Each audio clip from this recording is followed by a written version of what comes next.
Hi, welcome to Made to Heal with Angela Brown.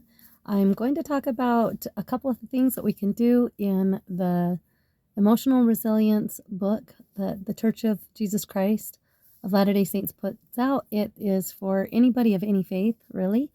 And if you just go to thechurchofjesuschrist.org, you will find, look up emotional resilience, and you'll find the course book. It is amazing, but I'm talking about, right now we're talking about our bodies being temples and how we can care for our bodies and how it will help us in our emotional resilience. So today I want to talk about personal hygiene. Personal hygiene is something that maybe some people don't need to work on because they've got it down, which is good. There's people, now I was never like this when I was depressed. I showered every day. Like I always showered first thing in the morning. That's always been my routine. I have a motto: you shower every day, whether you feel like you need one or not. And so that's one thing that I never had a problem with. But I have heard stories where people are debilitated to where they don't shower. They stay in bed all day and then they don't shower. They'll go 2, 3, 4 days, sometimes up to 5 days without showering. And that has an effect on how we feel. If we're not taking care of our bodies and cleaning them daily and just washing our face, and just there is something about what it does for our bodies when we clean with water and wake up and just, wash our face and scrub our bodies. It does something. It just helps. It's part of caring and making sure you're brushing your teeth and taking care of you. If we're neglecting ourselves in any hygienically way, then we're not going to feel the greatest. So if we take care of our bodies and take that time, even when we're depressed, it's so important. It's going to help us in our healing. So that's just something. I know most people do not struggle with hygiene, which is wonderful, but also hygiene, and be aware. Sometimes we get body odor. Some people get it easier and quicker than other people. And so just be mindful, if you're one that gets body odor, then, apply deodorant a little bit more often. And this is a whole different tangent, but I use homemade deodorant. It doesn't have the aluminum in it. It's not harmful. It's a wonderful option. But there's times where I would have to apply it on twice, so it's going to work, right? Depending on what I'm doing the day. If I'm doing yard work, I wake up, put on, after my shower, put on that deodorant, and then go do some yard work and get sweaty a little bit. Well, I know I'm going to have to reapply some deodorant. So that's just something that you're mindful to do, so that you're not going to stink anybody else around you, right? At work. And anyway, so just be mindful of things that might be offensive to others with personal care, and just take care of yourself. Hygiene. You'll feel so much better. So the next part is our healthy eating, the foods that we put into our body. And so the one question you can ask yourself in the personal hygiene thing is, what changes do you notice in yourself when you practice good hygiene? What changes have you noticed? And then maybe think of times where you haven't had good hygiene, whether it's you missed a day of showering, or 2, 3, like think on how you feel, like how you feel inside. And and it's kind of like when we get sick, for instance, the times where I guess it's harder for me for hygiene is when, say, the times you have the flu, right? But when you have the flu, you feel so much better. I always tell my kids, when they're feeling sick and in bed sick, I just will tell them, go shower. I know you feel sick, and I know you think it's not going to make you feel better, but when you have a shower, it truly will make you feel better. So when you are sick and you're not feeling like, showering, just always have that shower and you'll feel better. Pay attention to how you feel when you're being kind to your body in that regards. So healthy eating, what I love is, there's a link, and I'm going to share that link in the comments below. It's Doctrine and Covenants, section 89. And whether you are of my faith or not, this applies to anybody and everybody that is willing to take care of your health.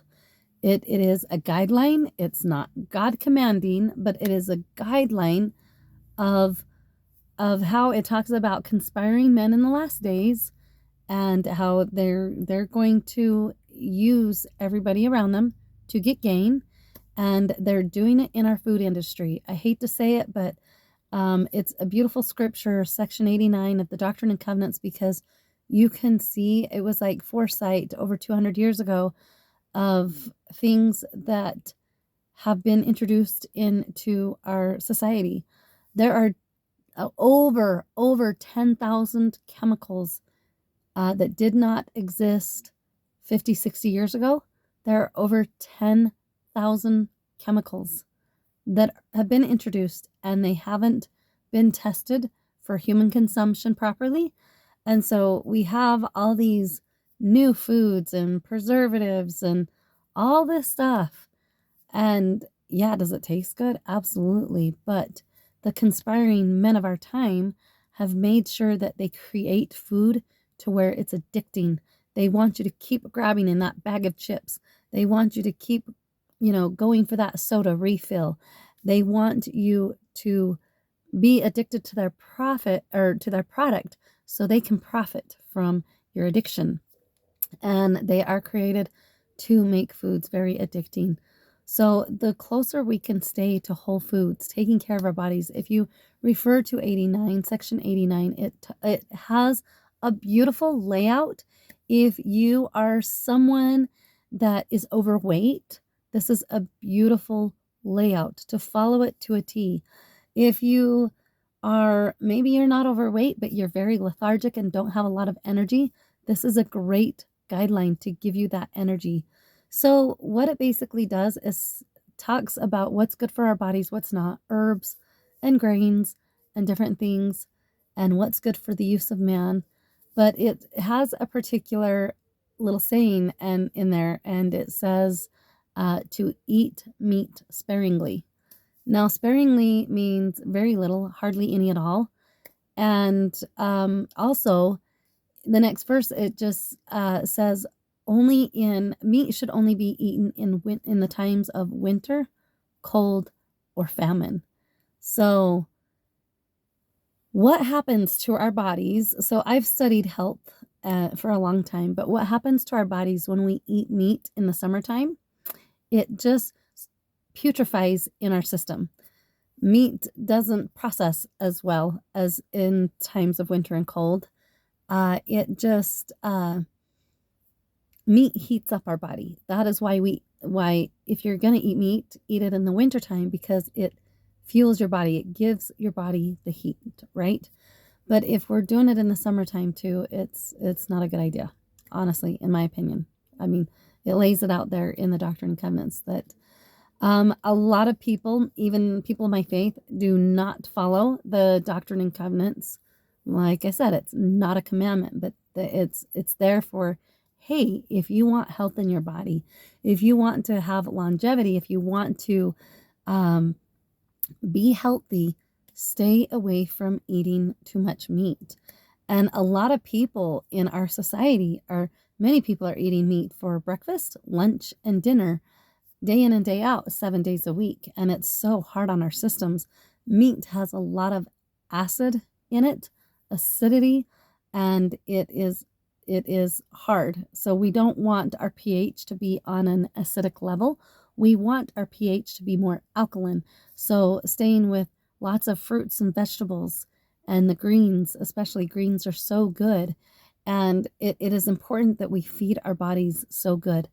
A lot of times I hear people and they're like, oh, I just don't like, fruits and vegetables plain. I have to have that ranch to dip my carrots and broccoli in and stuff. And so here's my thing is, if we can retrain our taste buds, because a lot of times maybe some people didn't get that privilege of getting that fresh start early in life when they were a young child, but just tasting food in their natural form without adding the caramel, like having caramel apples. Yes, that caramel is good, but it's full of sugar, and sugar is super addicting. So what sugar does to our brains is it alters our brains. It chemically alters our brain, and it doesn't fire as properly. And sugar gives us brain fog. It gives us forgetfulness. It can create moodiness. Sugar does a lot of things to our bodies. And not to mention, it's the number one thing that causes overweight, right? So taking sugar out of your diet is so important. In fact, I read a book, and it's called, oh my goodness, Childhood Behavior. No, now I've forgotten what the book is called. I need to go look it up, but it's by Barbara Stitt. And she wrote a book called, I'm trying to think what it is. I didn't know this book was this was going to come up, but it's how food and behavior, oh, that's what it is.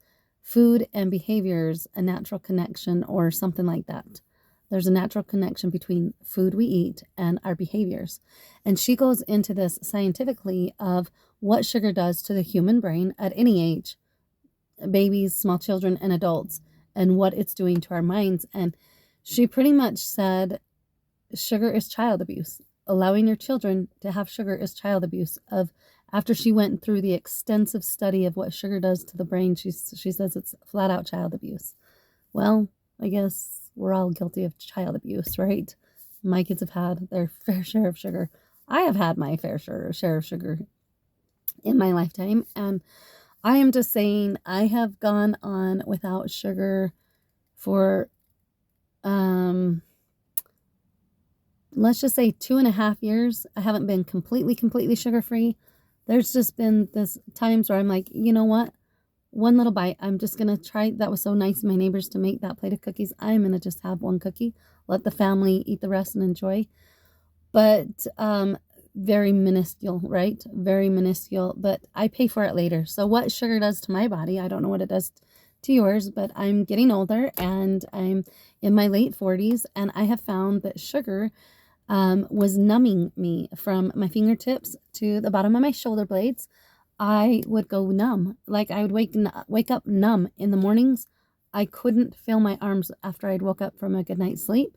I couldn't feel my arms. And so when I took the sugar out of my diet and cleaned up my diet, stayed to whole foods, fruits and vegetables, and, when I did that within a few short days, my pain went away.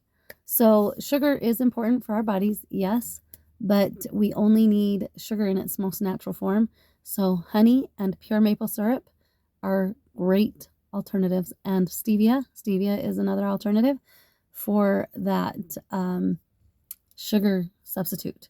So sugar is horrible on the what it's doing to us and society, and it's in everything. There's lots of different names for sugar: dextrose, corn syrup, high fructose corn syrup. So many artificial sweeteners that they have out there that is not okay. It's just chemicals.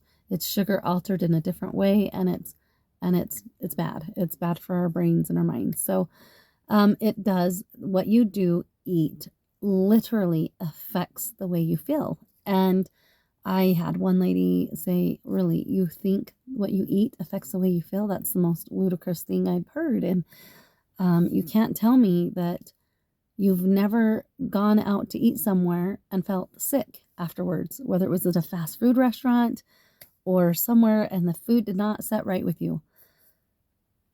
Or after you've eaten a meal, you've had diarrhea. Or after you've eaten the meal, you've been constipated.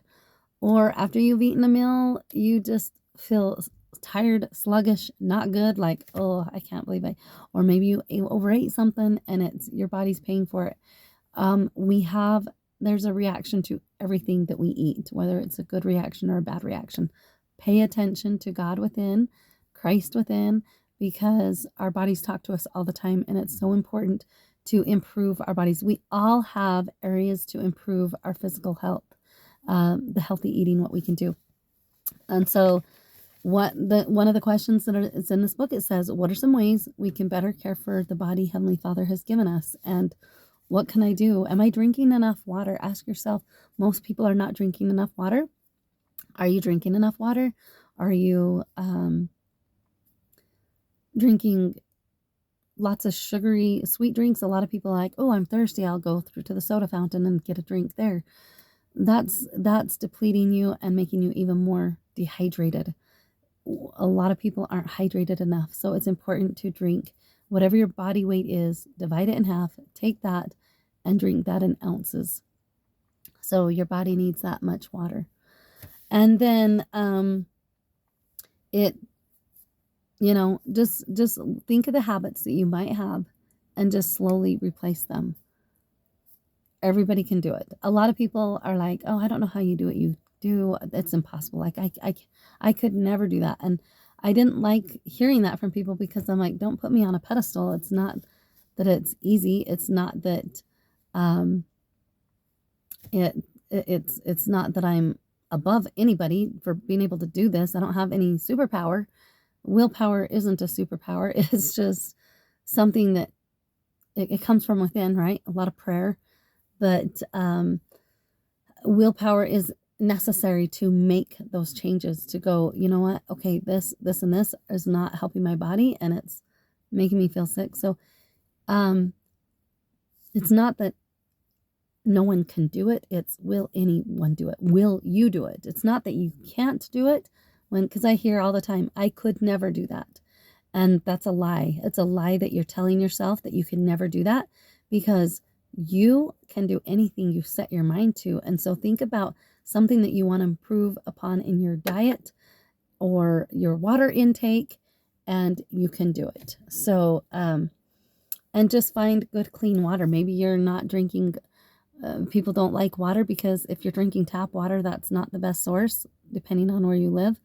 I don't live in an area where the tap water is acceptable to drink. I drink purified water, and so get some purified water, making sure you're drinking good water to really hydrate your body. And here's a secret, because I used to drink a lot of water, and then I'm like, oh my gosh, I'm going to be in the bathroom all day long, every 10 minutes, because my bladder is so small. And so I have learned that if you put a dash of Redmond salt, just one little dash, you turn the salt shaker over just really quick, and a tiny dash of Redmond salt into your water. I really love the Redmond salt. It has to be the Redmond salt or the Himalayan, the pink salt, right? Don't use iodized salt or table salt. Don't use that, but you use Redmond salt, and you just drink that and give it a, maybe a week to 3 weeks time frame. But I promise, if you add salt, you're not going to be going to the bathroom near as much as you were before.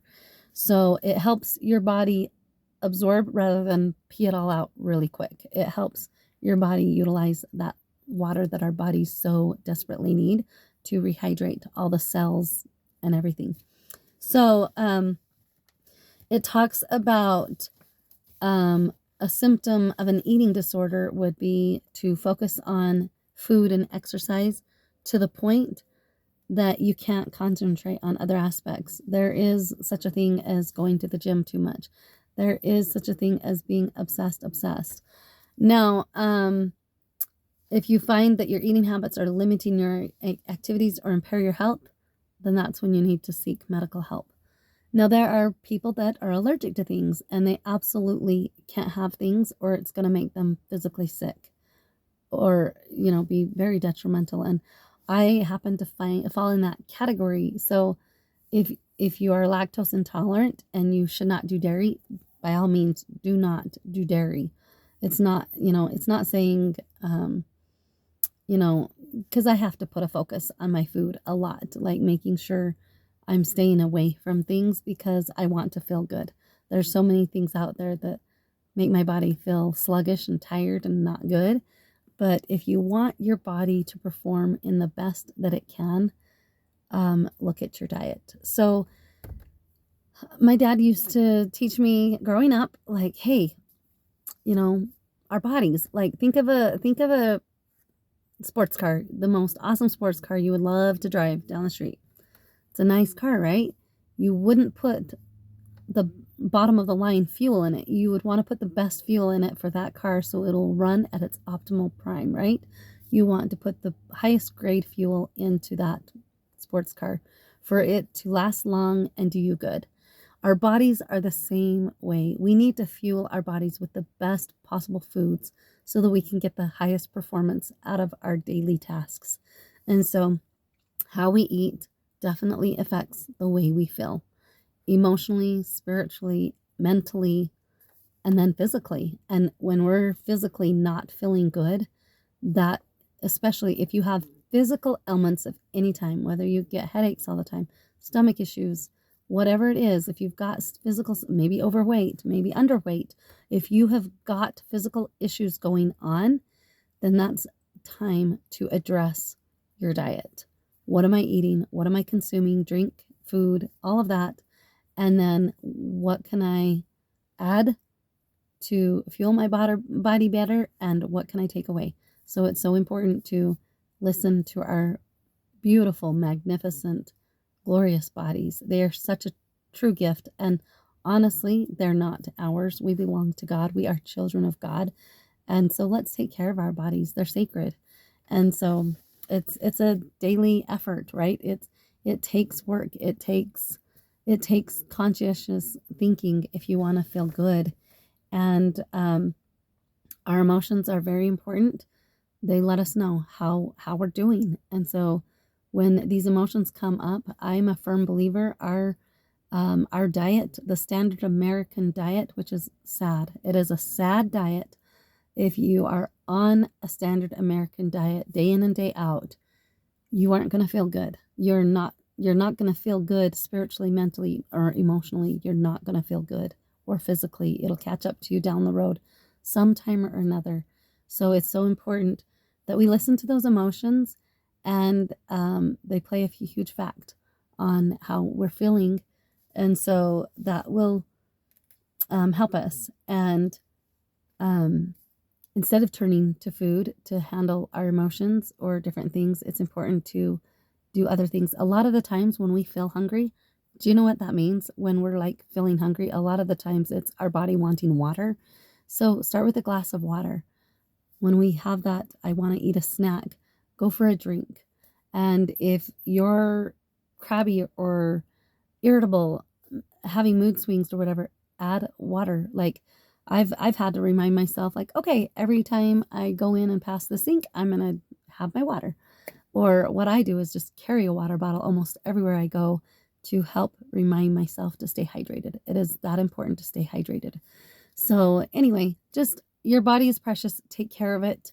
And I'm here to help assist you in that. So go ahead and like and subscribe to this channel and keep up the good work in caring for your body.